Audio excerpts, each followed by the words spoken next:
Today, the title of the message is The Past, Run From It and Learn From It.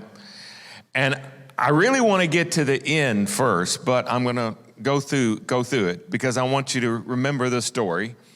And so we're going to look at the story. There was a little boy that came back from Sunday school one morning, and his father asked him, well, what did you learn? And he said, well, I learned that the people of Israel were kept in Egypt as slaves, and there was a guy called Pharaoh, and the dad said, okay, then what happened? And the little boy said, well, a guy named Moses tried to, all these special effects on him, okay? It was really wicked. He turned the river to blood, covered the Egyptians with frogs and bugs and boils. He beat them down with hailstones and locusts and scared them with the eclipse of the sun. And did it work? Well, Pharaoh let them go after the kids were killed, and then he sent his army after them. And then what? His dad said. Well, Moses called in the Israeli Air Force, and they strafed the Egyptian tanks and destroyed them on the ground, and also gave cover while the engineers laid down this pontoon bridge on the Red Sea. And then the people of Israel crossed over without getting their feet wet. And then when the Egyptian army got on the pontoon bridge, the Air Force came back and bombed it, and the Egyptians drowned. And his dad said, is that what the teacher told you? And he said, well, not exactly, but if I told it the way she did, you wouldn't believe me at all. You know, this story is just mammoth. It's really remarkable. And so I want to go through it today, and I really want to focus on what happened after the big miracle. So hang in with me. Background, you know, Abraham, the founder of Israel, in about 2000 BC, went and settled in the land of Canaan. And they had a severe famine, and so Joseph led them to go to Egypt. And for 30 years, they lived free in Egypt, a small group of Israelites. But then as time went on, there was a new Pharaoh, and they were enslaved for 400 years. And they had many additions. You know, they grew into a very large group of people, over 1 million people. And they were in terrible pain and punishment, and Pharaoh wouldn't do anything but make it worse for them all the time. And so God rose up this guy, deliverer Moses. And Moses led them out of Israel after 10 plagues that he sent on the Egyptians. Finally, the last one caused them to let them go. And so they left Israel, and they traveled for the first time as free people in over 400 years. And so as they were leaving, the Egyptians kind of had a change of heart. And so that's where we pick it up in Exodus chapter 14, verse 5. Now it was told the king of Egypt that the people had fled.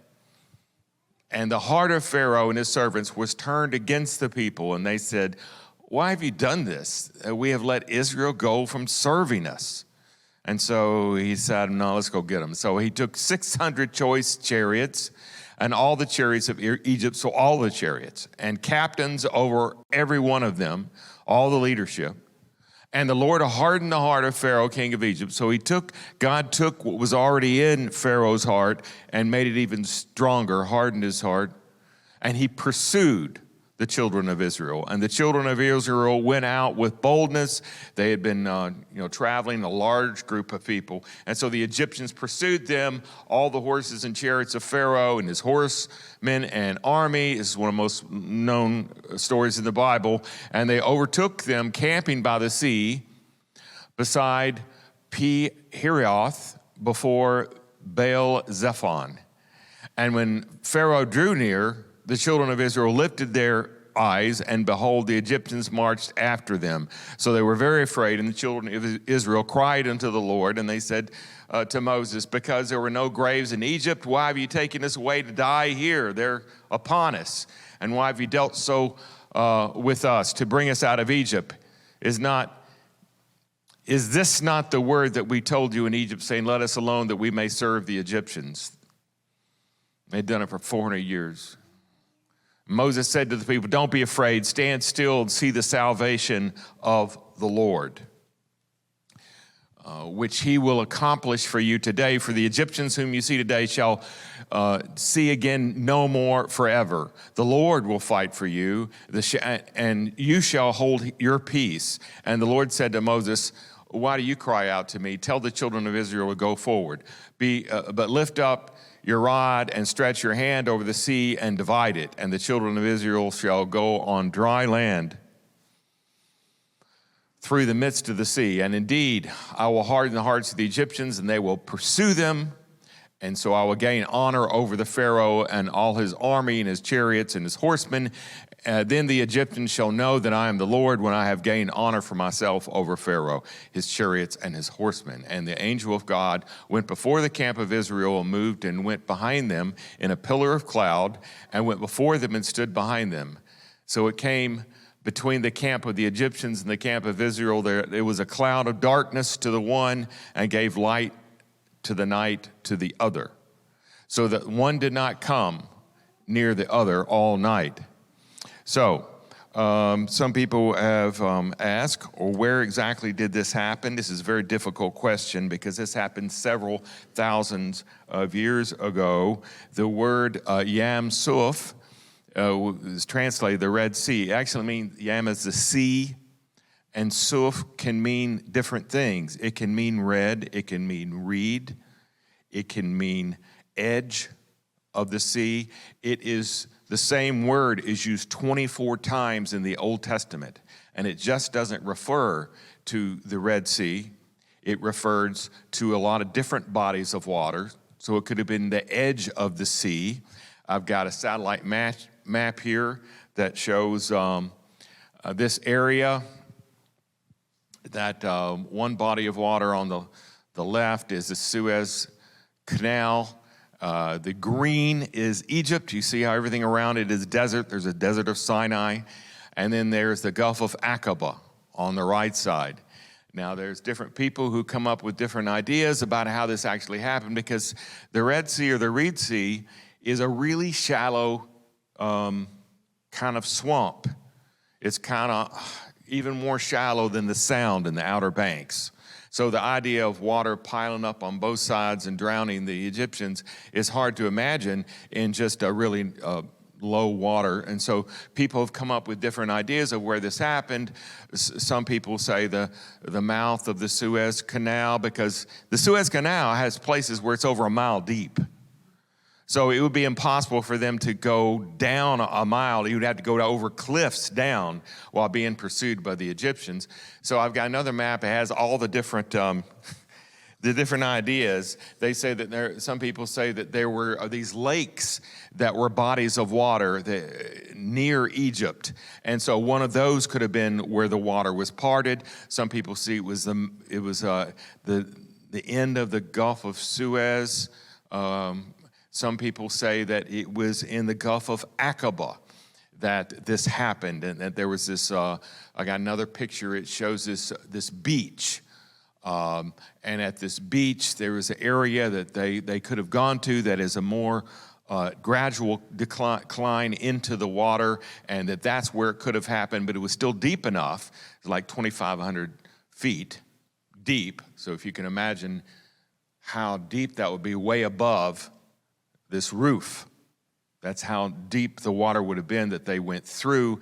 I have a picture here. This is the Suez Canal. The next picture, if you would. This is a huge thing of water, okay? Huge miracle, okay? We don't know exactly. Okay, I got one more map. It shows they were going to Mount Sinai, which is on the other side of the Gulf of Aqaba. I got to go there when I studied in Israel, when I was in school, and it was a tremendous experience. But we don't know exactly. I mean, they found like chariot wheels and some chariots in the Gulf of Aqaba, but it's very spurious whether that wood could last 25,000 years or 2,500 years in water. And there's a lot of things. I don't want to get into the debate of it, but this is a miracle that happened. And if you can imagine how massive this was, this is remarkable. And by the way, the newest movie on this called gods and generals. I don't like the way they portrayed it in that movie because I don't think it was accurate, because the text says that the water piled up on both sides of them. So it was an immense miracle. This is over 1 million people going through the middle of this body of water. It says in Exodus 14:21, Moses stretched out his hand over the sea, and the Lord caused the sea to go back by a strong east wind all that night. So it wasn't like he snapped his fingers and it was done. That's kind of like the Ten Commandments with Charlton Heston, you know. That's the way it looks like. But according to what the text says, that all night the wind blew and the waters were divided. God could have done it immediately, but this is the way he chose to do it. So the children of Israel went into the midst of the sea on the dry ground. So after the night, the wind blew, and the waters were a wall to them on their right and on their left. Huge wall. And the Egyptians pursued them and went after them into the midst of the sea. If it was Gulf of Aqaba, it would have been about 8 miles through the sea. It wasn't just going through a small body of water. This was a long journey in the midst. It must have been a very scary thing for everybody involved. And all Pharaoh's horses and his chariots and his horsemen, they pursued them. And it came to pass, and in the morning watch, the Lord looked down upon the army of the Egyptians. And through the pillar of fire and the cloud, he troubled the army of the Egyptians. And he took off their chariot wheels, so they drove them with difficulty. Somebody said that maybe the dry land became marshy again and they got stuck. We don't know exactly what happened, but God made it very difficult for them when they're in the midst of this dangerous place to be. And the Egyptians said, "Let us flee from the face of Israel, for the Lord fights for them against the Egyptians." And so they decided to get out of there, but they couldn't. And the Lord said to Moses, "Stretch out your hand over the sea, and the waters may come back upon the Egyptians, not all night, immediately, and on their chariots and on their horsemen." And Moses stretched out his hand over the sea. And when the morning appeared, the sea returned to its full depth, 2,500 feet possibly, while the Egyptians were fleeing into it. So the Lord overthrew the Egyptians in the midst of the sea, and then the waters returned and covered the chariots and the horsemen. And all the army of Pharaoh that had came into the sea after them, not so much as one of them remained. They all died. And the children of Israel had walked on the dry land in the midst of the sea, and the waters were a wall to them on their right hand and on their left. And so the Lord saved Israel that day out of the hand of the Egyptians, and Israel saw the Egyptians dead on the seashore. And thus Israel saw the great work which the Lord had done in Egypt. So the people feared the Lord and believed the Lord and his servant Moses. Now I want to focus. I want you to put yourself, use your imagination and put yourself that you're standing on the seashore after this event. It says in verse 30, the Lord saved Israel that day out of the hand of the Egyptians. So we're there on that day. And Israel saw the Egyptians dead on the seashore. Now, there's a famous preacher years ago named Phillips Brooks that wrote about this. This is the way he put it. He said, the parted waves had swept back upon the host of the pursuers. The tumult of terror which had rent the air had sunk into silence. And all the escaped people saw was here and there a poor drowned body beaten up on the bank. Where they stood was a great flood between them and the land of their long captivity and oppression. It meant everything to the Israelites. Not only was it a wonderful deliverance for them, but a terrible calamity for their enemies. It was the end of a frightful period in their history. These were the men under whose arrogant lordship they had chafed and wrestled. Their hands had beaten them. Their eyes they had seen burning with scorn and hate. 1,000 desperate rebellions which had not set them free must have come in their minds. Sometimes they had been successful for a moment, but they had never worked. But now all that was over, and whatever else they might have to meet, the Egyptian captivity was at an end. But now where do they go? In your life and my life, sometimes we face things that we overcome, but you don't really get far from them. I was listening to the story of Charles Barkley. Okay, Charles Barkley's a famous NBA player. He does an announcer job now on TV. I think it's NBC, I'm not sure. But long before that, he was a terrific basketball player. And he tells his story. I watched him telling his story, and he grew up very poor family. And there were a couple of things that shaped his life as a young person. First, his father, Charles Barkley's father, abandoned the family when he was 1 year old and never came back. Even though he would contact the family from time to time, and he would tell them he's got to send them money. And so as a little boy, Charles remembers them being so poor, and he remembers going to the mailbox about once a month or so, just looking to see if his dad sent him any money, but he never, ever did. The second really pivotal time that Charles focused on in his young life was when he was in high school. He was getting ready to graduate high school, and he had a high school class, and he was terrible in languages, and his teacher was named Miss Gomez. Okay, well, she flunked him in Spanish. And so the day of the graduation, he stood on a hill watching all his friends graduate. And he said, that marked me.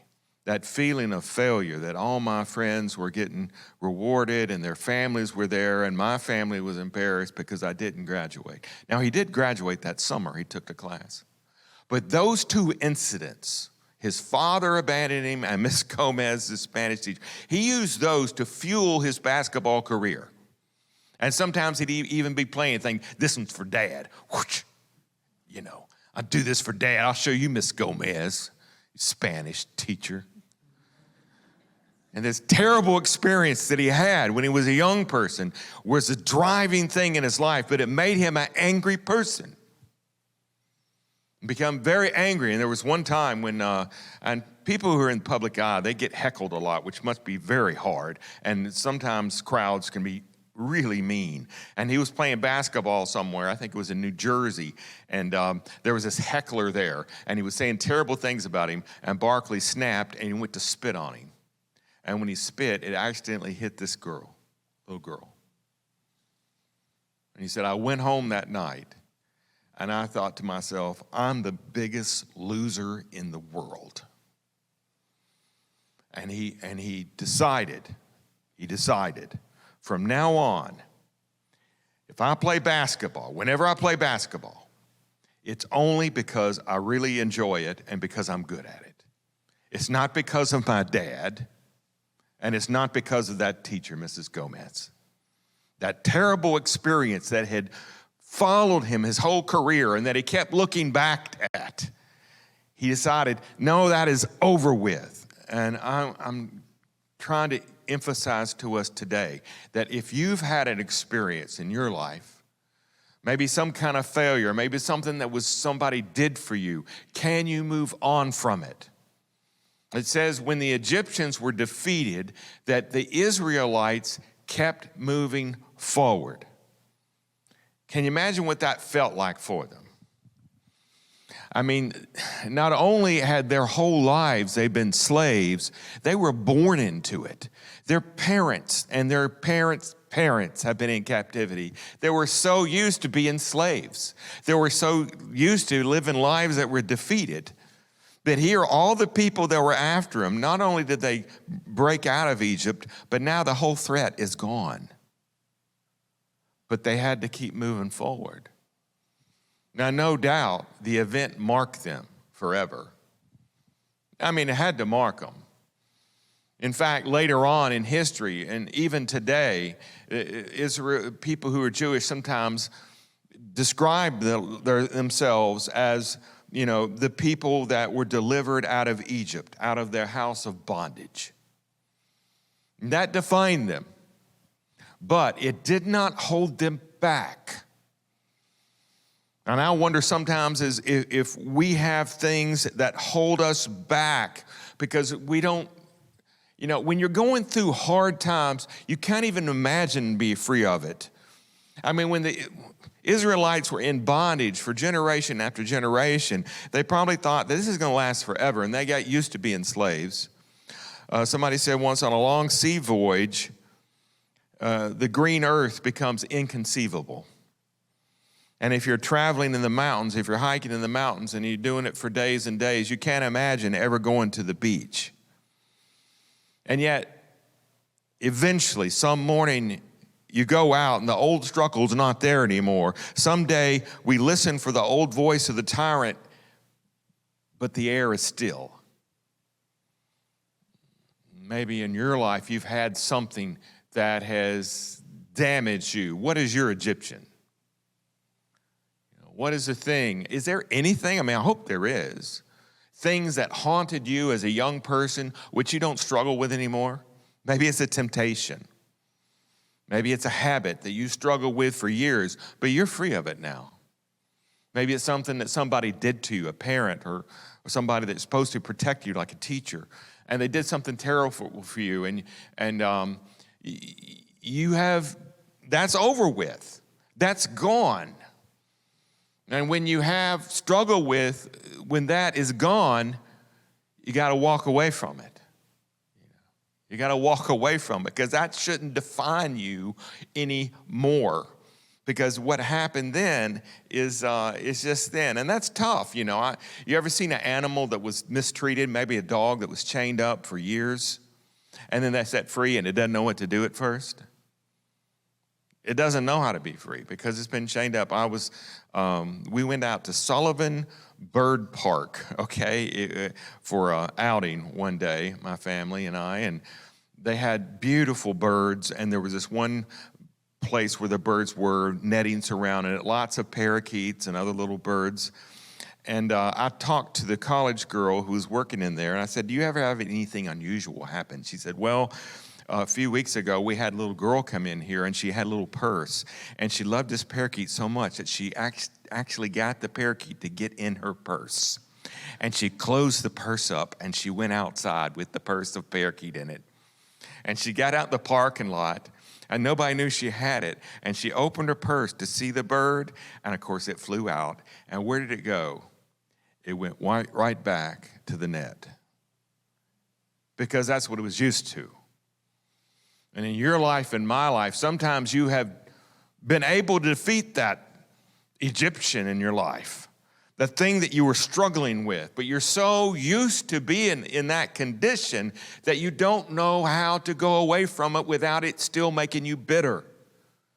Being like Charles Barkley, and it has driven you maybe to be successful, but that's not what God wants. He doesn't want hate to be a driver. You ever somebody say, don't be a hater? Don't let this bad experience from your past shape your future. And the people of Israel had to do that. They had to say, look, we used to be slaves, but we're not anymore. It means that you have to change, and sometimes people aren't good at changing. When a tree is planted on the hillside, and you ask the tree, and the tree says, it's here alone that I can survive. My fathers lived on this hillside for generations. In this hard soil, they struck their roots and they drank sustenance out of the rocky ground. Take me down and I will die if you move me. But the gardener knows better. And the gardener takes the doubting and despair of the plant and carries it, even against its own will, into the broad valley and sets it where the cold winds shall not hit it, where the rich ground feeds it. And almost as they touch each other, the ground and the roots claim one another. And rich revelations of its own possibility flood the poor plant and fill it with marvel with itself.